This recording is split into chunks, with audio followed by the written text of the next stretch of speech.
Okay, going to be working here on 13.6, which is parametric surfaces and their areas. So I'm going to be starting with 29. Find the equation of the plane that is tangent to the given surface at the specified point. So we have, they give us x equals u plus v, y equals 3u squared, and z equals u minus v, and the point they give us is 2, 3, 0. So we want to find the equation of a tangent plane. We need a point and we need a normal vector. So we have a point. To get the normal vector, remember this is really our vector function r of u v, written out in its parametric equations. So it's u plus v, 3u squared, u minus v. And then I'm going to need the partials. So partial r with respect to u is going to be 1, 6u, and 1. Partial of r with respect to v will be 1, 0, and negative 1. And then when we take the cross product of these two, that's how we'll get the normal vector we need. It'll be the vector, let's see, negative 6u. Coming up here, we get negative 1, which is positive 1. And then minus 1, but then plus, so plus 1. So that should be a 2. And then covering up, we get 0, and then negative 6u.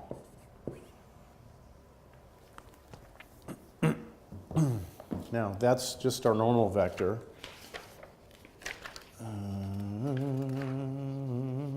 What number am I doing? 29?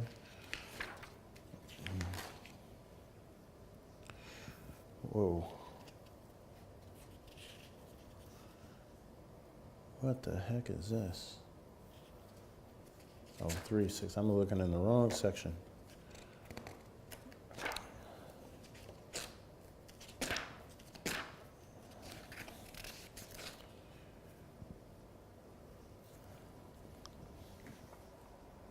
Okay, so now let me try and figure out how I get to this point. So what u do I need? What does u need to be? And what does v need to be so that I'm at this point? Well, you can kind of get it from here. I know that the y coordinate, right? 3u squared must be 3, so u squared must be positive or negative 1. So, okay, that's one thing. How about this? 0 must be this, so u minus v must be 0. Well, I could have done it this way also. 2 here must be this, so u plus v must equal 2. That's a system of equations. I can do this one by elimination, just adding down. I get 2u must be 2, which means u must be 1. So u had to be 1. I narrowed it down better this way. And once I know what u is, I can get v. v is going to be, let's see, I know u is 1, so 1 plus v is 2, so v must be 1 also. So 1, 1. So now to get my normal vector, what I'll do is I will plug in 1 and 1 for u and v. So all I need is u. So negative 6, 2, and then negative 6. And now I can write the equation of the plane. So the equation of the plane will be negative 6, x minus x naught is 2, then plus 2, y minus 3, and then minus 6, and then z minus 0 equals 0.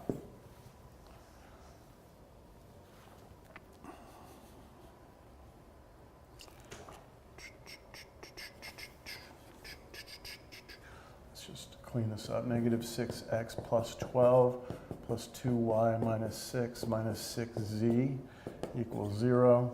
Negative 6x plus 2y minus 6z. Let's see, 12 take away 6 is going to be 6. Bring it to the other side, negative 6. I can reduce everything by a factor of 2.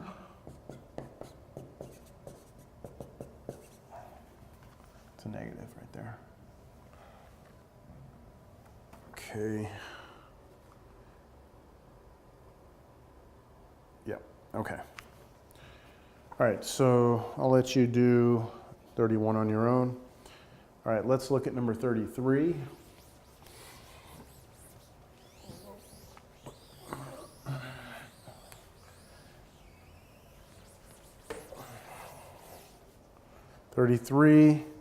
Find the area of a surface. So the area of the plane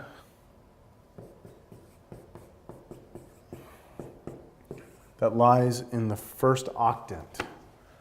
So this is a plane, and in the first octant, which is the one out here, it's going to cut through the plane. Let's see where this cuts through the xy plane. If we let z be 0, we get 3x plus 2y equals 6, which means 2y equals negative 3x plus 6, which means y equals negative 3 halves x plus 3. So if I'm looking at this in two-dimensional, this is x, this is y. I go up to 3 here, got a point down 3, 1, 2, 3 over 2, hits here at 2, here's 3. Right there, so something like that. So 1, 2 on my x-axis, 1, 2, 3 on my y-axis. This is where my plane cuts through, and it's like a tetrahedron. It actually hits up here at 6. You can get that by letting x and y be 0, z is 6. So we've got this like tetrahedron looking thing, and so we want the surface area of that. Well, we need to come up with some way of finding a parametric way of writing this, but we can use the fact that we can solve that for z up there. And now we know that z is some function of x and y. And we can use a special, the special formula, since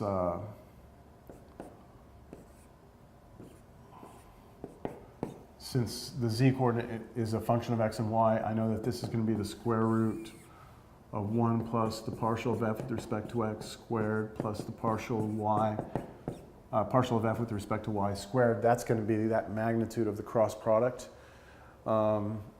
And that's just equal to square root of, let's see, 1 plus partial f with respect to x is negative 3 squared is 9. With respect to y is negative 2 squared is 4.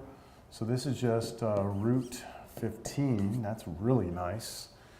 And so here's where I am. The surface area will be the double integral over d. D is the restriction on x and y that draw the surface. But because x and y are on the ground here, it's really the restriction that gives us this, all right? So my x's go from 0 to 2.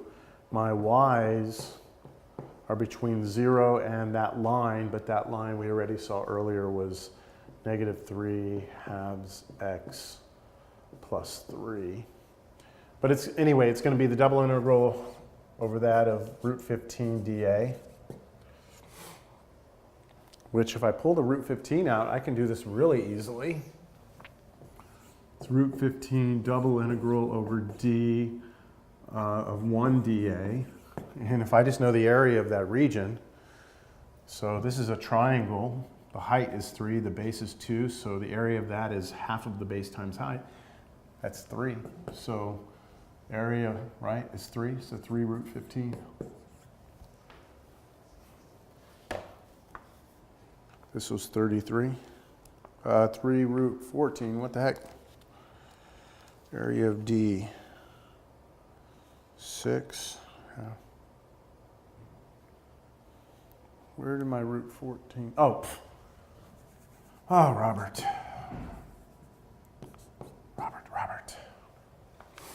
Okay, that's obvious. I don't even want to talk about it.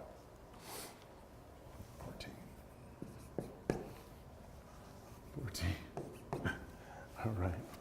How about number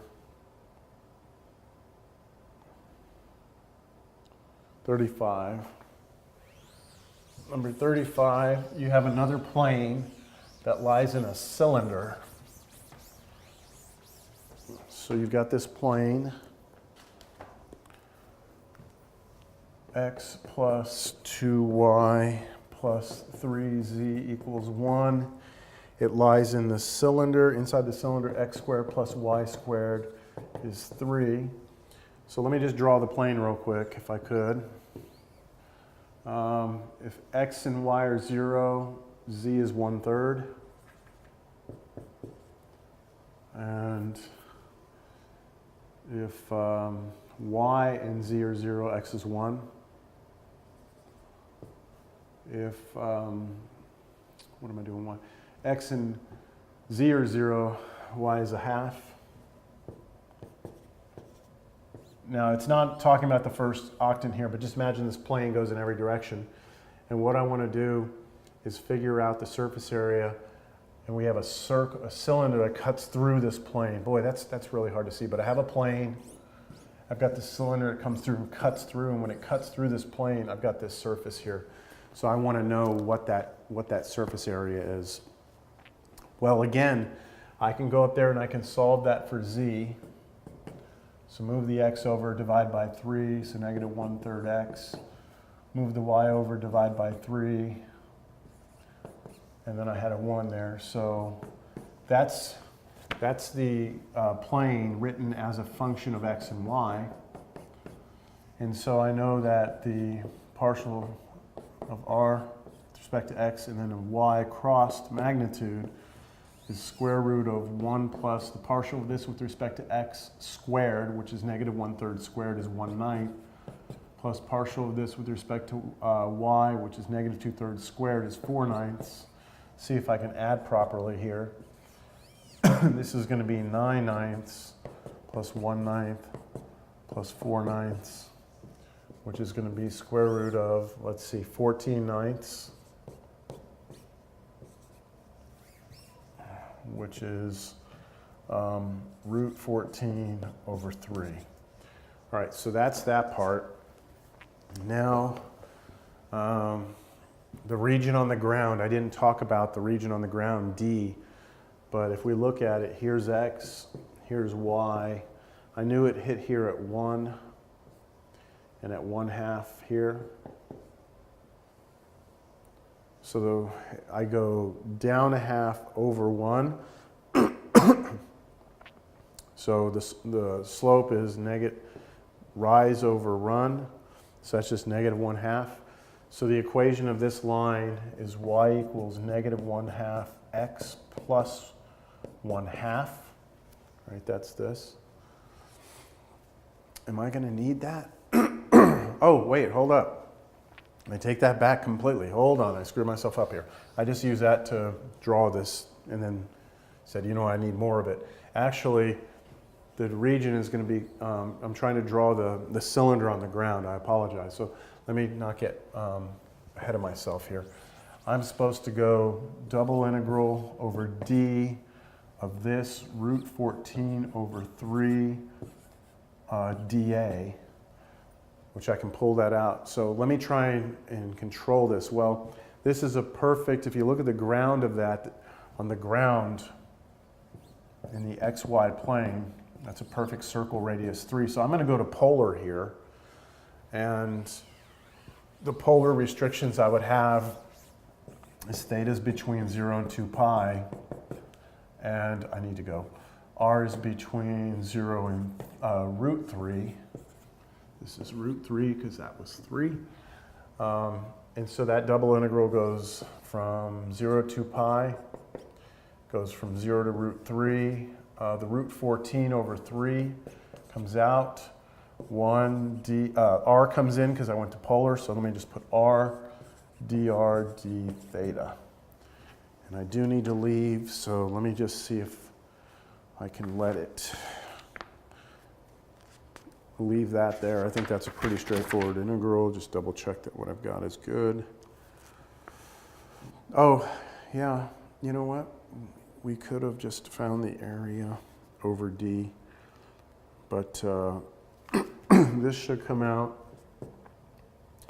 to root 14 pi.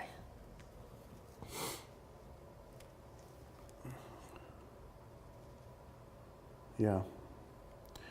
Yeah, when we were back right here, okay, I could pull the root 14 over 3 out, and then 1 dA, but what's the area of this region? Well, there's the region on the ground. The area of that is pi times the radius, root 3 squared, which is just 3 pi. And if I multiply that times this, the 3's cancel, and you just get the root 14 pi. I apologize I'm rushing through this, but I really just trying to get something out there for you. I've got more problems to do. I'll do those at another time.